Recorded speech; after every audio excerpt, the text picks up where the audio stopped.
제가 유튜브 쉬고 있는 사이에 텐북스라는 게 유행했더라고요. 공백을 만든 10권의 책, 텐북스 to get to know me. 안녕하세요, 공복 여러분, 공백입니다. 제가 유튜브 쉬고 있는 사이에 텐북스라는 게 유행했더라고요. 정확히 말하면 텐북스 to get to know me인데 이게 나를 잘 표현하는, 지금의 나를 있도록 만든 10권의 책을 소개하는 거래요. 요거 제가 안 해볼 수 없어서 오늘 해보려고 합니다. 제가 뭐 그동안 인생책, 베스트셀러 책 많이 소개해드렸지만 오늘 텐북스에는 명확한 기준이 있어요. 재미있는 책, 정말 잘 쓴 책, 너무 좋았던 책 이런 게 아니라 진짜 이 책을 기점으로 내 독서 생활이나 가치관이 바뀌었다. 이 책을 시작으로 해서 내 인생의 새로운 한 챕터가 시작되었다. 이런 결정적인 책들만 꼽아보려고 합니다. 그래서 그간 소개해드린 책들과 중복되는 책들도 있겠지만 요거는 좀 의외인데 싶은 책들도 있을 것 같아요. 자, 그러면 시작해보겠습니다. 공백을 만든 10권의 책, 텐북스 to get to know me. 텐북스 첫 번째 책은 김혜란 작가님의 비행운입니다. 요거는 너무 자주 소개해드려서 미리 죄송합니다. 근데 어쩔 수 없어요. 이 책이 저를 읽는 사람으로 만들었기 때문에 7편의 단편소설이 실린 소설집인데요. 여기 실린 모든 소설에는 일상에서 찾아온 어떤 작은 행운 조각 같았던 일이 나중에는 비행운, 행운이 아닌 것으로 변모하는 모습이 담겨져 있습니다. 문학적으로 이것보다 뛰어난 소설집들이 많이 있을 수 있겠죠. 근데 저는 이 책을 처음 읽고 와, 소설이라는 게 이런 세계를 담아내는 장르구나. 또 단편 소설집이라고 하는 게 이렇게 테마로 묶였을 때 정말 힘이 세구나. 이걸 완전 실감했어요. 제가 이 책을 읽으면서 동시에 책 덕후의 길로 접어들기 시작했는데 그래서인지 제가 초창기에 읽었던 책들 보면 거의 다 한국 단편소설집이에요. 제 유튜브 첫 영상도 국내의 단편소설집을 소개하는 영상이었거든요. 정말 제 인생에 읽고 쓰고 이렇게 책을 소개하고 모든 일의 시작이 된 책이라서 이 책 안 꼽아볼 수 없었습니다. 김혜란 작가님의 비행운이었어요. 텐북스 두 번째 책, 엔도 슈사쿠의 침묵입니다. 얘도 여러 번 소개해드렸었는데요. 17세기 일본에서 있었던 기독교 박해 상황을 배경으로 한 소설이거든요. 신앙이 깊었던 한 신부가 일본으로 선교를 가자마자 배교를 하게 되고 이 신부의 배교 사실을 확인하기 위해서 일본의 잠복을 시작한 제자 신부가 겪게 되는 어떤 고난과 갈등, 이런 이야기들을 담고 있어요. 저는 종교가 없거든요. 근데 종교를 믿는 혹은 뭔가를 위해 기도하고 비는 사람들에 대한 애정 같은 게 있어요. 그래서 막 절이나 성당에서 기도하시는 분들 보잖아요. 그럼 그렇게 눈물이 난다?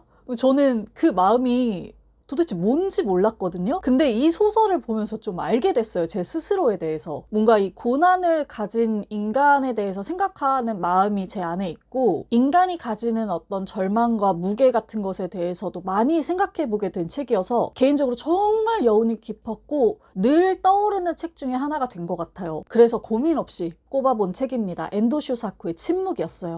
네, 텐북스 세 번째 책은 아니 에르노의 비노짱입니다. 제가 아니 에르노 되게 좋아하잖아요. 원래 제가 거듭 읽고 굉장히 사랑하는 책은 단순한 열정이에요. 그치만 제 인생에 빗대어서 떠올리려고 하면 단순한 열정보다는 항상 이 비노짱이 더 생각이 나더라고요. 여기에는 여러 가지 아니 에르노의 자전적인 이야기들이 담겨 있는데 그 중에서도 핵심이 되는 게 부모 세대 혹은 내가 속해 있던 어느 환경과 멀어지면서 느끼게 되는 단절감, 요런 게 잘 드러나거든요. 아니 에르노의 부모님은 작은 가게를 하는 사람들이었고 이 가게를 찾는 사람들도 보통은 잘 배우지 못한 노동자 계층이 많았어요. 근데 이런 집에서 태어난 아니 에르노는 점차 교육을 통해서 그리고 교류를 통해서 부르주아의 세계로 넘어가게 된단 말이죠. 그러면서 이 환경이 한 인간한테 미치는 영향, 그 이동의 과정에서 내가 느끼는 갈등과 죄책감과 수치심 같은 것들, 이런 것들을 책에서 굉장히 잘 잡아내고 있는데 제가 무슨 계층 이동을 한 사람이 아니어도 주변 환경이나 사건들이 한 인간의 삶에 획을 긋는 방식에 대해서 좀 살펴보게 된 책이어서 이 책이 두고두고 계속 생각이 나더라고요. 그래서 이 책 읽은 후에 제가 뭐 아비투스 같은 것에 대해도 관심을 많이 보이게 됐고요. 이뿐만 아니라 아니 에르노 특유의 그 검열 없이, 연민 없이 감정 없이 자기를 완벽하게 해부하는 글쓰기 방식도 저한테는 굉장히 충격이고 자극이고 용기가 됐어요. 그래서 이 책이 꼭 텐북스에 들어가야 될 것 같다는 생각이 들었습니다. 아니 에르노의 빈 옷장이었어요. 네, 텐북스 네 번째 책은 캐럴라인 랩의 욕구들입니다. 이 책은 최근에 이렇게 예쁜 리커버판이 나와가지고 같이 들고 좀 소개해 볼게요. 캐럴라인 랩의 책들이 저한테 굉장히 영향을 많이 끼쳤거든요. 그래서 뭐 명랑한 은둔자, 드링킹 다 두고 고민하다가 욕구들을 가져오게 됐어요. 이 책에는 식욕, 성욕, 인정욕, 만족감 같은 다양한 여성의 욕구를 살펴보는 작업이 들어가 있어요. 이 욕구들이 어떤 사회문화적인 압박에 의해서 생겨나는지, 그 출발이 어디인지, 이런 물음 아래서 작가가 자신의 삶과 그 메커니즘을 정말 낱낱이 파헤치는데, 이런 과정들이 제 안에 있는 어떤 욕구나 모순을 설명하는 데 굉장히 많이 도움이 됐어요. 뭐 페미니즘을 배우게 되면서 저도 어떤 규범이나 개념들을 머리로 익혔을 거잖아요. 근데 이게 저라는 사람의 행동이나 마음을 설명하기에는 항상 모순이 있었거든요. 내가 페미니즘을 통해 배운 것들은 이런 것들이지만 나는 항상 다이어트하고 싶고 예뻐지고 싶고 인정받고 싶고 매력 자본을 유지해서 한 사람의 이성에게 욕구를 일으키는 상대가 되고 싶고 그렇게 인정받았을 때 기쁘고 이런 일들이 계속 있으니까 그러면 나는 내가 그간 배운 페미니즘에 반하는 인간인가?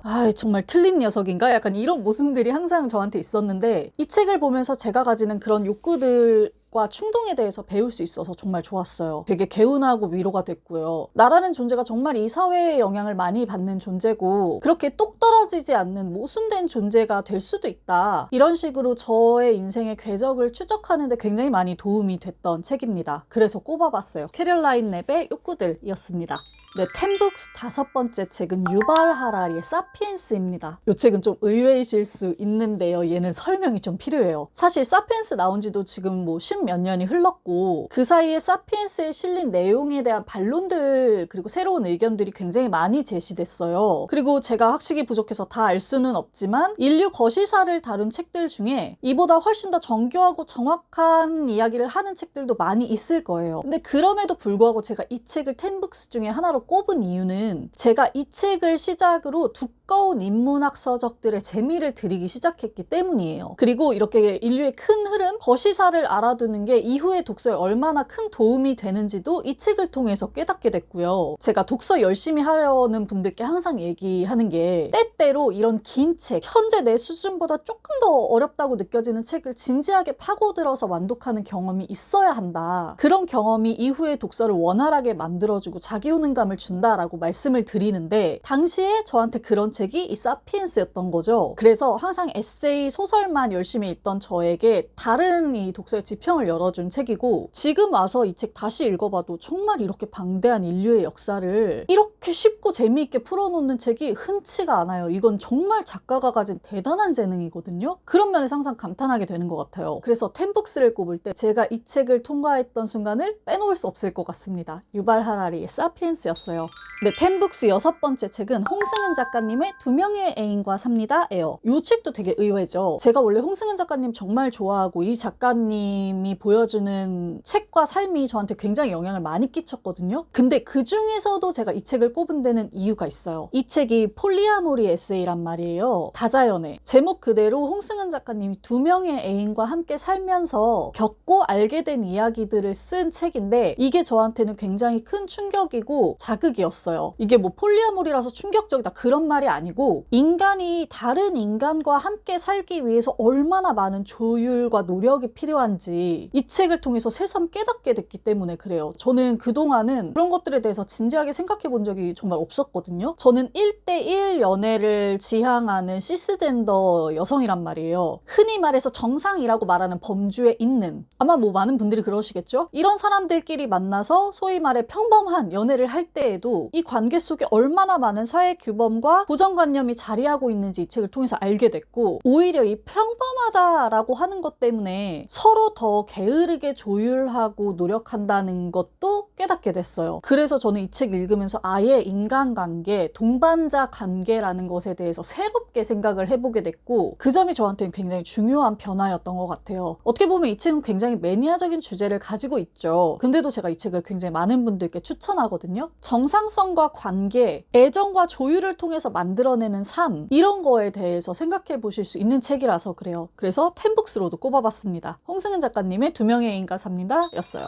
네, 텐북스 7번째 책은 향모를 따으며입니다. 로빈 월 키머러의 책이고요. 이것도 뭐 자주 제가 인생책으로 소개를 해드렸죠. 식물생태학자이면서 동시에 북아메리카 원주민 출신인 작가가 쓴 책이고요. 이런 정체성이 책에 아주 잘 드러나 있어요. 우리가 흔히 과학과 신화는 반대선상에 있다고 생각하잖아요. 근데 이 작가는 과학과 이 원주민들의 신화, 지혜가 얼마나 조화롭게 엮일 수 있는지, 그리고 그런 시선으로 이 세계를 바라봤을 때 얼마나 새로운 가능성과 연결을 생각해주게 하는지 보여주고 있어요. 이 책이 저한테 결정적이었던 이유가 이 세상을 지배하는 어떤 원리인 자본주의, 요 중심의 시각에서 저를 살짝 빼내줬기 때문이거든요. 자연이라는 게 기본적으로 뭔가 화폐를 주고 사고 파는 행위가 아니라 서로 호혜를 베푸는 선물 경제의 방식으로 존재한단 말이죠. 그게 너무 현명하고 지속 가능한 방식이라는 거. 그래서 인간 또한 어렵지만 거기서 힌트를 얻어볼 수 있다는 거. 이런 걸 처음으로 저한테 가르쳐준 책이었어요. 그래서 이 책을 기점으로 제 독서 성향이나 가치관이 굉장히 많이 변했고 과학이라는 거에 대한 인식도 좀 변했고 추구미, 인생의 추구미 같은 것들도 많이 변해서 이 책도 결정적인 책 중에 한 권으로 꼽아보았습니다. 로빈 월 키머러의 향모를 따으며였어요.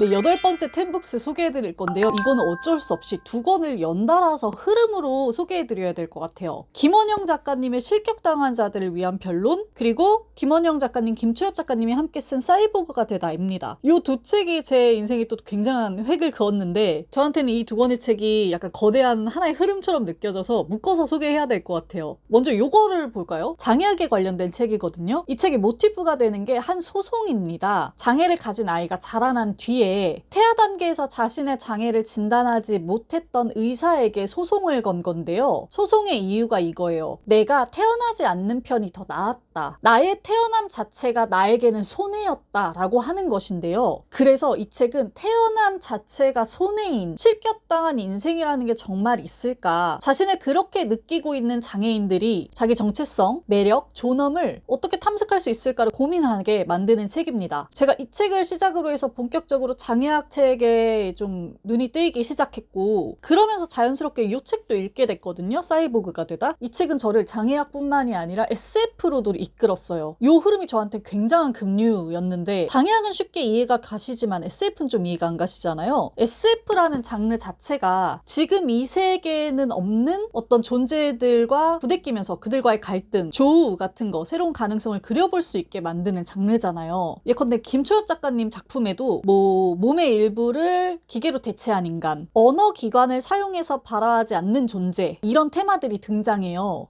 엘리자베스 문의 소설에도 자폐를 치유할 수 있는 세계가 배경이 되고, 그리고 이런 테마들이 모두 장애학에서 뻗어나간 이야기들이라서 제가 이 책을 보고 나니까 SF에 자연스럽게 눈을 돌리게 되더라고요. 그리고 훨씬 더 의미 있게 느껴지고, 그래서 이 책들을 통해서 제가 장애학, 사회과학, SF 이렇게 분야를 넓혀갈 수 있었어서 이렇게 두 권을 꼭 묶어서 소개하고 싶었어요. 실격당한 자들을 위한 변론과 사이보그가 되다 였습니다.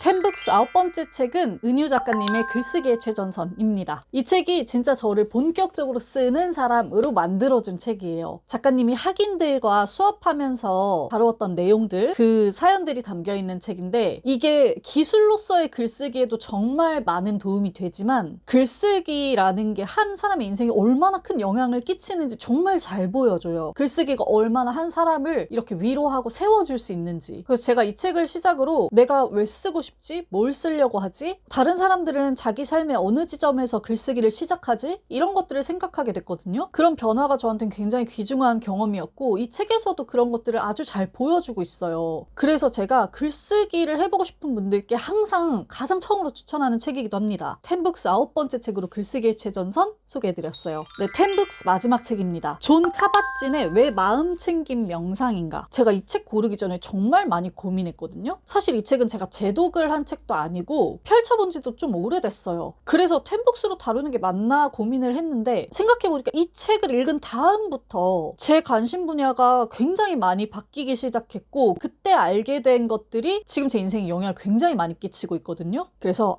템북스로 꼽아야만 하겠다라는 생각이 들었습니다. 이 작가가 마음챙김 명상의 대가예요. 마음챙김 명상이 뭔지, 어떻게 할 수 있는지, 어떤 변화를 이끌어내는지 굉장히 잘 소개하고 있는 책입니다. 내가 뭔가를 애써서 손에 쥐지 않고 놓아주고 흘려보내는, 그리고 한순간순간을 인식하는 이런 기본적인 마음챙김 명상의 내용들이 제가 삶에서 어떤 어려운 구간을 통과할 때 도움이 굉장히 많이 됐어요. 제가 이 책 이후로 계속 마음챙김, 불교 철학, 동양 철학 이런 거에 관심을 가지고 있거든요. 여전히 아무것도 모르긴 하지만 이런 것들이 제 인생에 도움을 줄 수 있겠다. 내가 이것들을 정말 제대로 한번 공부해보고 싶다라는 욕구가 항상 제 속에 있어요. 그런 시작을 열어준 책이라서 이 책을 템북스로 꼽아봤습니다. 이 책을 시작으로 제 인생에 더 많은 결정적인 책들이 생길 것 같다는 느낌이 들어요. 존 카bat-진의 왜 마음챙김 명상인가 템북스 마지막 책으로 소개했습니다. 네, 이렇게 해서 제 인생에 결정적인 영향을 끼친 10권의 책을 꼽아봤습니다. 보니까 생각보다 꽤 오래 묵은 책들을 꺼내게 되네요. 아무래도 이 장기적으로 나한테 끼친 영향을 살펴봐야 되니까 좀 오래된 책들 보수적으로 꼽게 되는 것 같아요. 그리고 이 책들을 꼽아보는 것만으로도 제 인생의 궤적을 좀 그려볼 수가 있어서 이게 의미가 있네요. 그동안 나를 만들어온 구성 요소들을 파악하니까 앞으로 나아갈 계획을 세울 때도 도움이 될 것 같고, 그래서 연말에 딱 꼽아보기 좋은 그런 목록이 아닐까 싶어서 여러분들도 이거 꼭 한번 해보셨으면 좋겠어요. 여러분들의 템북스 꼭 10권까지는 아니어도 결정적인 영향을 끼친 책이 있다면 댓글로 또 알려주세요. 궁금하니까. 자, 그러면 저는 이쯤에서 물러가 보도록 하겠습니다. 오늘도 시청해주셔서 감사드려요. 공백 여러분 모두 멋지게 책 읽는 시간 되세요. 공백의 책단장이었습니다. 안녕.